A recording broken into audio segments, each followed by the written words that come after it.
Hi అండి, welcome back to సాయిరాజా channel. ఈరోజు mini vlog ఏంటంటే కమ్మటి నెయ్యి, ఎర్రటి నెయ్యి మనం ఇంట్లోనే స్వయంగా రెడీ చేసుకోవచ్చు అండి. నెలకి సరిపడా నెయ్యిని మనమే రెడీ చేసుకోవచ్చు. నెలంతా మనం కొనుక్కుంటాం కదండి, నెలకి సరిపడలో అది అసలు టేస్ట్ కూడా అంత బాగుండదు, చప్పగా ఉంటుంది.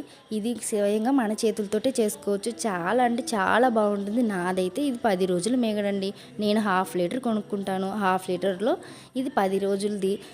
మేగడ మాత్రం ఒకే ఒక మిస్టేక్ చేయకండి, అది ఫ్రీజర్లో పెట్టండి. ఫ్రీజర్లో పెట్టుకుంటే ఎప్పుడు ఫ్రెష్గా చాలా అంటే చాలా బాగుంటుంది. ఆ నెయ్యి కాసేటప్పుడు కాసిన మధ్యలో అంటే నెయ్యి మనకి తేలుతుంది నూనెలాగా, అప్పుడు మాత్రం లాస్ట్లో ఈ పని చేయండి. స్మెల్ భలే అంటే భలే వస్తుంది. జీలకర్ర, ఒక చెక్క, ఒక మొగ్గ, కరివేపాకు, లాస్ట్లో కల్లుప్పు ఇవన్నీ వేసేసి కాసిన తర్వాత ఎర్రగా కాసుకొని ఒక డబ్బాలో స్టోర్ చేసుకోండి. స్మెల్ అయితే అదిరిపోతుంది. నేనైతే ఈ మంత్ 3rd టైం అండి ఈ డబ్బా అయితే. చూసారా ఎంత నిండిపోయిందో?